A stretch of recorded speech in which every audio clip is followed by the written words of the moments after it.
আসসালামু আলাইকুম বন্ধুরা, কেমন আছেন সবাই? আরও একটি মজার সহজ পিঠা রেসিপি নিয়ে আপনাদের মাঝে হাজির হয়ে গেছি। শীতকাল মানে কিন্তু এরকম গরম গরম ধোয়া ওঠা ভাপা পিঠা খাওয়া। আর এই ভাপা পিঠা কিন্তু আমি আজকে খুব সহজভাবে কিন্তু তৈরি করে দেখাবো। যে কেউ যে কোনো হাঁড়িতে এই পিঠাটা তৈরি করে নিতে পারবেন। আশা করছি ভিডিওটা আপনাদের ভালো লাগবে এবং কাজেও লাগবে। যদি ভিডিওটা ভালো লেগে যায় একটা লাইক দিয়ে দিবেন আর আমার চ্যানেলটাকে সাবস্ক্রাইব করে দিবেন। এখানে আমি শুকনো ভাতের চালের গুঁড়া নিয়েছি, আপনারা চাইলে কিন্তু আতপ চালের গুঁড়াটাও নিতে পারবেন। এখানে আমি 5 কাপ চালের গুঁড়া নিয়েছি। এখন দিয়ে দিচ্ছি স্বাদ অনুযায়ী লবণ। এখন লবণটা দিয়ে ভালো করে চালের গুঁড়ার সাথে মিশিয়ে নিচ্ছি। এখন আমি নিয়ে নিচ্ছি নর্মাল তাপমাত্রার পানি। পানিটা এখন অল্প অল্প দিয়ে আমি এখন চালের গুঁড়াটা ভালো করে মিশিয়ে নেব। এখানে পানিটা একবারে বেশি করে দেওয়া যাবে না, অল্প অল্প করে দিয়ে কিন্তু আপনাকে চালের গুঁড়াটা ভালো করে মেখে নিতে হবে।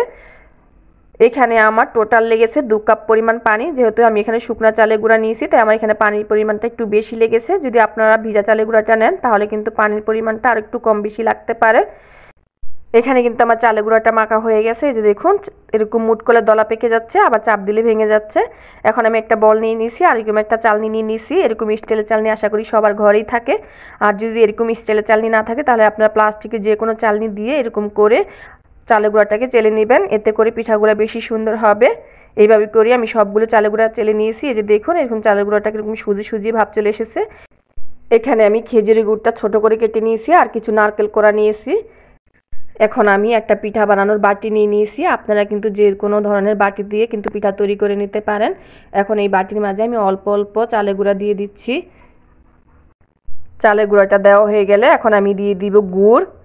এখানে আপনারা আপনাদের পছন্দ অনুযায়ী গুড়টা দিয়ে নেবেন কম বেশি করে।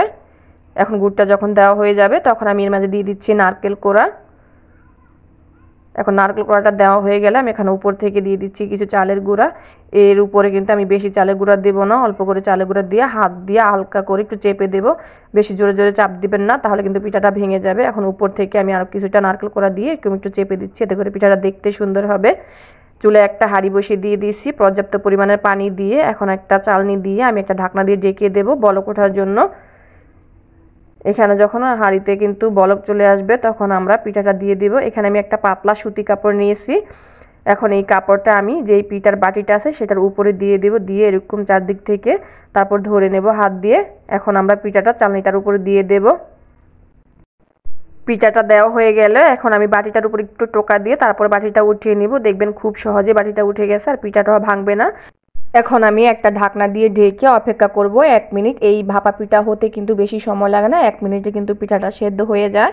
এখন আমি আপনাদেরকে একটু দেখিয়ে দিচ্ছি পিঠাটা সেদ্ধ হয়েছে কিনা। এখন আমি কাপড়টা সরিয়ে নিয়ে তারপরে আঙুল দিয়ে চেক করে নিচ্ছি। এখানে কিন্তু আমার পিঠাটা খুব সুন্দরভাবে সেদ্ধ হয়ে গেছে।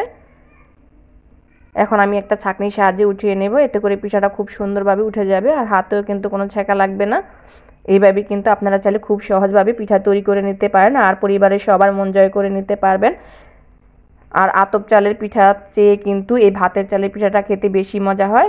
আপনারা অবশ্যই বাসায় একবার ট্রাই করে দেখবেন। আমি এভাবে কিন্তু সবগুলো পিঠা তৈরি করে নিয়েছি। দেখুন মাশাআল্লাহ পিঠাগুলো দেখতে কতটা সুন্দর হয়েছে, কতটা লোভনীয় হয়েছে।